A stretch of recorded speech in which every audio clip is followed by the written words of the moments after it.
ఇడ్లీ కొట్టు మూవీ ఇప్పుడే కంప్లీట్ చేయడం జరిగింది.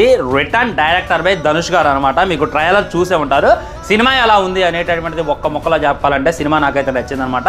Feel good movie. అలా మనల్ని కనెక్ట్ చేసి అలా ఒక్కొక్క చోట ఏడిపించుకుంటూ, ఒక్కొక్క చోట నవ్వించుకుంటూ, ఒక్కొక్క చోట పాత జ్ఞాపకాలని గుర్తు చేసుకుంటూ అలా ముందుకు తీసుకెళ్లేటటువంటి ప్రయత్నం చేశారు. మీరు ఏ ఎక్స్పెక్టేషన్స్ లేకుండా, లైక్ మన ధనుష్ దగ్గర నుండి రాయణం అనేటటువంటి సినిమా, కుబేర్ అనేటటువంటి సినిమా, వేరే వేరే సినిమాలు వచ్చాయి. రాయణంలో ఇన్ని యాక్షన్ సీన్స్ ఉంటాయి. అంటే ధనుషే కదా దీని డైరెక్టర్. రాయణం లాంటిది మేము ఎక్స్పెక్ట్ చేస్తామంటే అట్లాంటి పప్పులు ఏమి పడుకో. Just a feel good movie అనమాట. ఒక ఇడ్లీ కొట్టు, ఒక నాన్న, ఒక కొడుకు, వీళ్ళ ముగ్గురు మధ్య జరిగేటటువంటి స్ట్రాటజీ. ఆ తర్వాత మరి కొడుకు ఈ ఇడ్లీ కొట్టును వదిలిపోయి వలస వెళ్ళిపోయిండు, వేరే చోట బాగుపడదామని వెళ్ళిండు. మళ్ళీ తిరిగి అలా వచ్చిండు. మరి తిరిగి వద్దామంటే తను ఆపినటువంటి సంఘటనలు ఏంటి అనేటటువంటి అంతా కూడా మీరైతే థియేటర్లో చూడాలి.